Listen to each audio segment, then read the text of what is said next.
In this video, I'm gonna share with you the 5 golden rules of good home karma. So if you want to unlock your home's full potential and live a happier life, this is a video that you don't want to miss. It's time for change. Welcome to Changilla.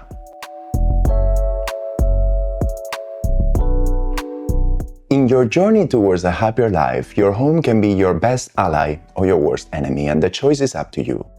What goes around comes around, so if you treat your home with kindness, it will repay you back. But if you don't...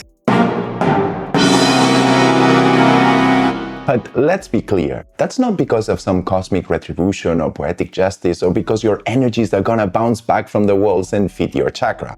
No. The actual reason is much more down to earth. Home karma is a self-fulfilling prophecy. Let me show you. You see, on a daily basis, you're impacting your home experience in 3 different levels. With your decisions in terms of design, layout, decoration, and furnishings, with your actions in terms of your use and care of the elements within your home, and with your attitude towards your home and all of the above. But because these 3 levels are interrelated and feed on each other, what you do today in one of them is going to have a major influence on what's going to happen tomorrow in any of the others. So for example, if you think your home is shit and it makes you feel miserable, chances are that you're not going to be taking great care of it. As a result, things are going to break and fail more often and clutter is going to take over. And as time goes on and the mess gets bigger and bigger and the pain of having to deal with things not working keeps increasing, you're going to feel worse and worse and worse. In other words, in this scenario, you're helping create and are also being the victim of a vicious cycle. But the opposite is also true, and for example, decisions that can improve the layout of your home and positive routines of usage will help you generate a positive home experience. And therefore, you'll have a generally positive attitude towards your home, and that will motivate you to keep it up and take good care of it, which in turn will keep things working and tidy and keep you productive and in a good mood, so you will feel better and better as time passes. In other words, in this scenario, you'll be causing and reaping the benefits of a virtuous cycle. And that's precisely what good home karma is all about, helping you set the stage for a virtuous cycle in your home experience and therefore in your quality of life. Sounds awesome, right? Well, it's even better. Because regardless of who you are and where you live, you can make that happen basically for free starting today. I present you the 5 golden rules of good home karma.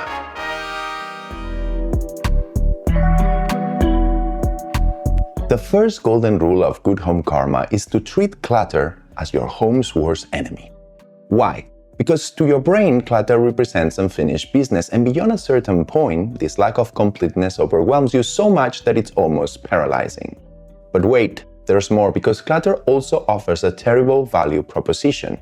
I mean, is there anything more frustrating than spending your hard-earned cash to buy something only to realize that when you need it, you cannot find it? And when that happens, what do? You waste your time, which is your most valuable resource, looking for the missing item. On the flip side, a clutter-free environment enhances your focus and reduces your stress by reinforcing positive emotions like calmness and a sense of well-being. In other words, a tidy space promotes a tidy mind, and that helps you enjoy a happier life. Okay, got it. Clutter is bad, tidiness is great, makes perfect sense. There's just a tiny problem. Have you seen my home? It's a freaking mess! How can I ever put this golden rule into practice? Easy, with Changilla's 3-step decluttering system. First, before you start any decluttering project, assess the situation. Your goal is to come up with an action plan that includes the things you have, the most logical way to group them, and the best location for each group or element based on your usage pattern. Once you have a plan, it's time to put it in action, but take things slow. You know the saying, slow and steady wins the race. So please resist the urge to take everything out from all the drawers, dump it on your bed and start sorting through a 10-foot-high mountain of stuff. Yeah, that's no bueno. Instead, take advantage of your action plan and divide your work into smaller, manageable parts that can be done one at a time. You can do one drawer first, or a shell, or a box of stuff. And while you're at it, play some music or listen to your favorite podcast. Heck, you might even want to keep a Changilla video playing on the background. You set the rules, and by having control over them, this decluttering time can be transformed from one more chore into a therapeutical time for you to decompress. Moreover, by working in stages, you will reap rewards from your efforts from day one, and there's nothing better than those small wins to encourage you to keep going strong. And once all that's done, you're finished, right? Not quite. Because if you go through this process and nothing else changes, you'll find your home cluttered again in a few weeks, and you'll be back to the place you started. To avoid that, the third and most important step to declutter your home long-term is to change the way you interact with the elements within it.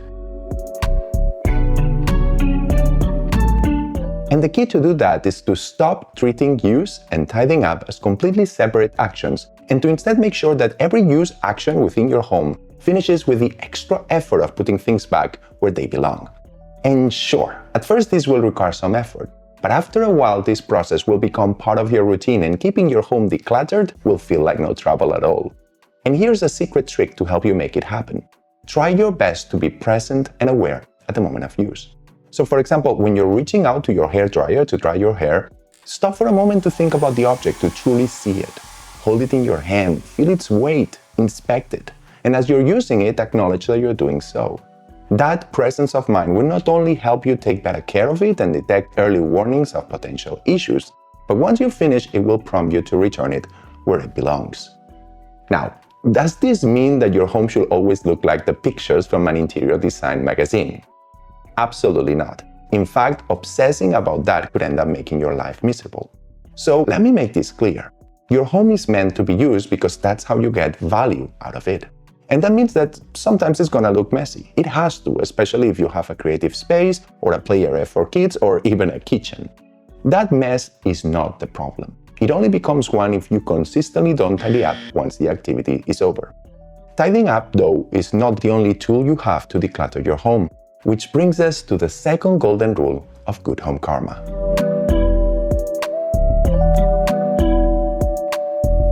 The power of limiting the number of possessions you own cannot be overstated.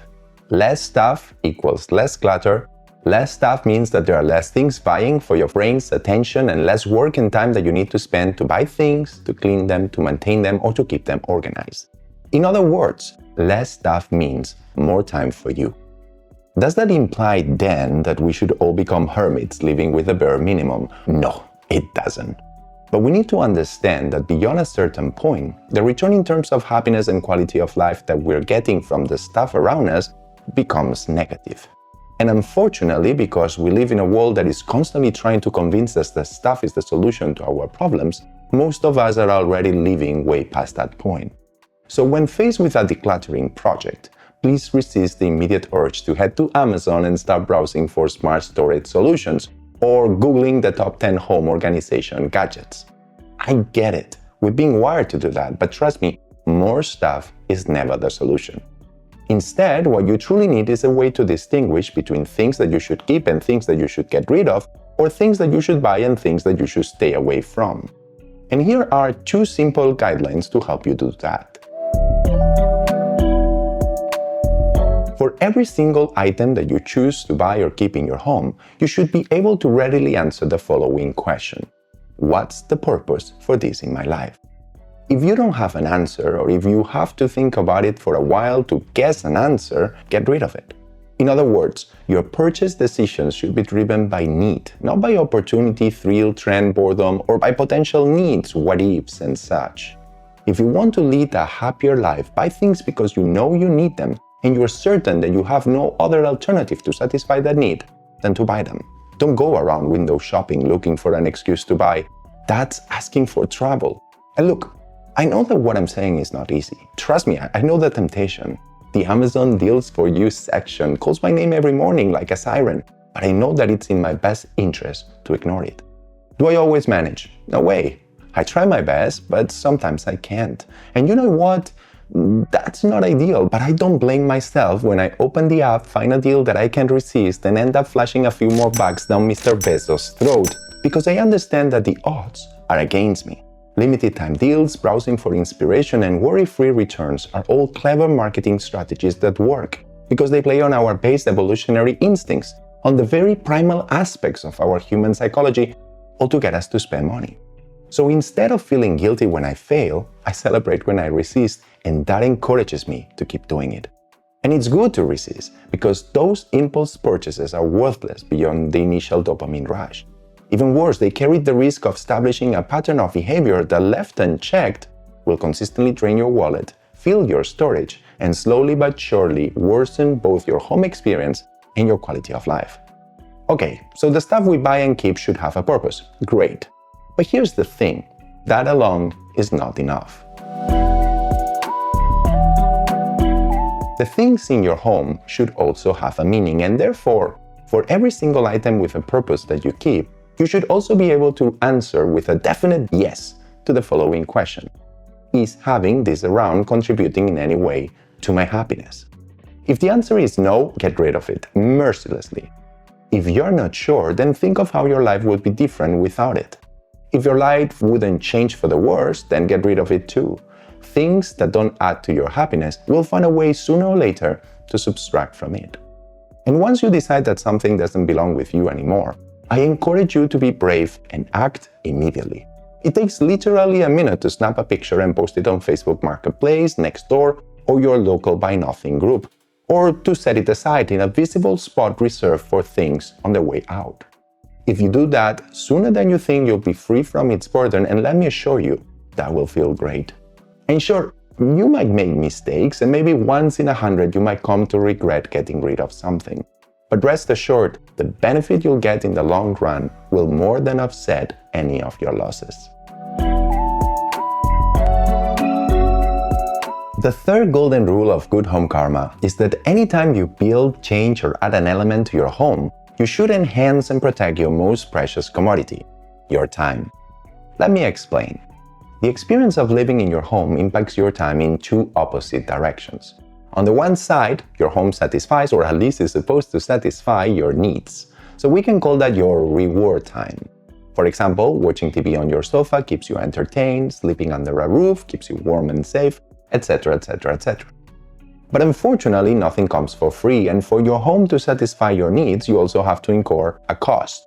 We usually think of that cost in terms of money and effort, but the real cost is your time, because you have to sacrifice your time in order to generate that money, or to clean your room, maintain the appliances, yada yada yada. It makes sense then to call it your home's time cost. So what the third golden rule of good home karma says is that you should take any chance to maximize your home's reward time and to minimize its cost. Okay, so how does that translate into practice? One first step to maximize your home's reward time is to surround yourself with things and spaces with a purpose and a meaning, just as we discussed in the second golden rule. But if you want to learn how to maximize your reward time like a pro, I encourage you to check out my video on the Dream Home Wishlist methodology, because it will help you define the home that best fits your needs in 7 simple steps. As for minimizing your home's time cost, I've already mentioned that decluttering and limiting the amount of stuff you own are both effective strategies in that regard. Also, whenever you're considering adding or changing an element or space within your home, you should always account for the following 3 hidden time costs: the use time cost, the wait time cost, and the chore time cost. These costs are sneaky and hard to notice at first, so let me give you an example of each so you can keep an eye out to avoid them. A fridge is the perfect example for an item with a potentially significant use time cost. After all, they need to be powered on 24/7, and over the years, that cost can add up. Not only that, but you're gonna have to face those costs bill after bill, month after month, for years. So the perceived impact in your home experience is gonna be higher than the initial purchase price. Wait costs are even harder to predict when you're making a purchase decision, but you better take them into account because they can ruin your entire reward time. For example, a slower internet connection might be cheaper, but if you end up spending more time waiting for YouTube videos to load than actually watching them, then that wait time cost is gonna drive you nuts. As for chore time costs, this can be really painful if you find about them too late. Take this beautiful white marble staircase fitted with a modern glass-only handrail. Sleek, right? Well, you couldn't pay me enough money to install this shit in my home. Why? Because every spot, hair, or speck of dust that falls on that marble is gonna stick out like a sore thumb. And unless you're seriously short-sighted or have a cleaning crew working for you 24/7, most likely than not, it's gonna keep one of your hands glued to the mop. As for the other hand, it's gonna be busy too, because that handrail is a magnet for fingerprints. So you can see how fast a supposedly harmless design decision can sour your entire home experience when you don't fully consider all the time costs. In conclusion, the third golden rule of good home karma is to constantly be on the lookout for opportunities to make your home work for you and not the other way around.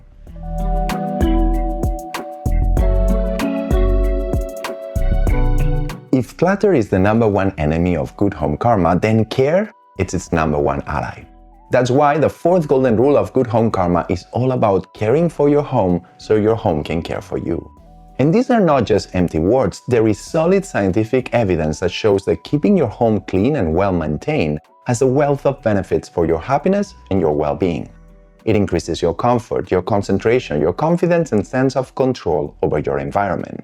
It improves your health, your mood, and even your sleep. It provides you with a sense of accomplishment and satisfaction, and it even reduces your fatigue, your stress, and anxiety. Pretty amazing, right?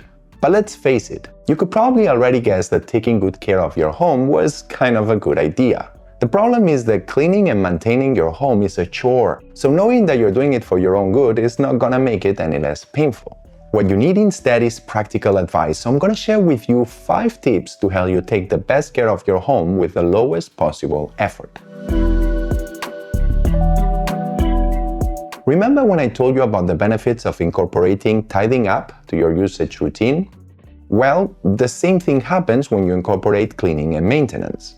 Just think about it. If you build a habit of cleaning and maintaining your stuff around you as you use it, you'll soon find yourself living in a virtually carefree home. The second tip to take care of your home with the least possible effort is to use the elements within your home in the way they were intended to be used. Now, I'm not asking you to memorize the instruction manual or the care labels of every single item that you own, but having a minimum understanding of how to properly use the elements within your home will go a long way in extending their usable life, and it will also allow you to get the best possible experience while using them. For example, did you know that up to 70% of people are using way too much detergent to wash their clothes, and as a result, both their clothes and their washing machines are dirtier and less durable than they should? I mean, talk about a bad deal. The third tip to care for your home with the least possible effort is to identify your home's potential points of failure and to make sure that you have an early detection system in place. In particular, you should watch out for vulnerabilities that are usually out of view or located in areas of your home that you don't frequently use. And for those, it might be a good idea to install sensors that alert you the instant something goes wrong. For example, under-sink leak detectors like these are relatively cheap but can save you hundreds of dollars in water damages and a whole lot of pain. The fourth tip to take care of your home with the least possible effort is to put some thought on your cleaning setup. Having what you need when you need it in the place you need it will make the process a breeze. So figure out what works best for you and distribute and organize your cleaning supplies accordingly. And once you do, you'll never look back. Finally, here's my last tip to help you take care of your home with the least possible effort.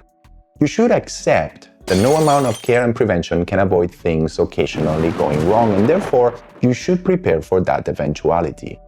First, by surrounding yourself with things that are easily fixable or made with replaceable components. And second, by rolling up your sleeves and learning some basics of home repair. YouTube has thousands of videos on that topic, and watching a few of those will go a long way in saving you time and a whole lot of money. Not only that, that knowledge will make you feel more in control of your environment, and that will improve your home experience and boost your happiness and quality of life.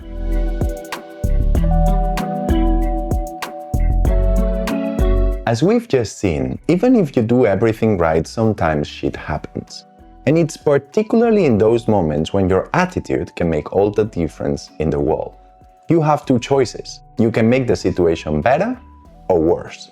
The secret to make it better is to always treat your home with kindness, and that is the last golden rule of good home karma. So when a leak appears out of nowhere, or your toilet clogs, or the washing machine stops working, take a deep breath. Remember all the good things your home does for you day after day, and with a thankful heart choose to be kind and forgive. Forgive your home but also yourself, and then channel your energy into solving the problem ahead. This attitude will not only help you fix issues faster, but it will protect your home experience and therefore your happiness and your quality of life. And there you have it.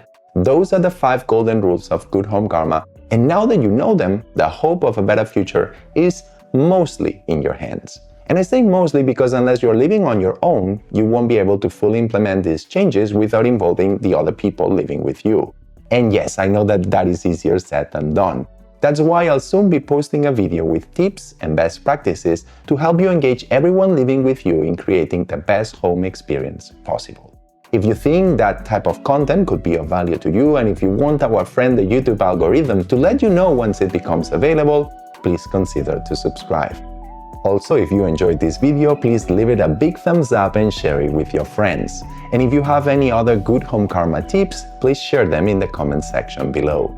Thanks again for watching, and I hope to see you soon here, as always, in Chinchilla.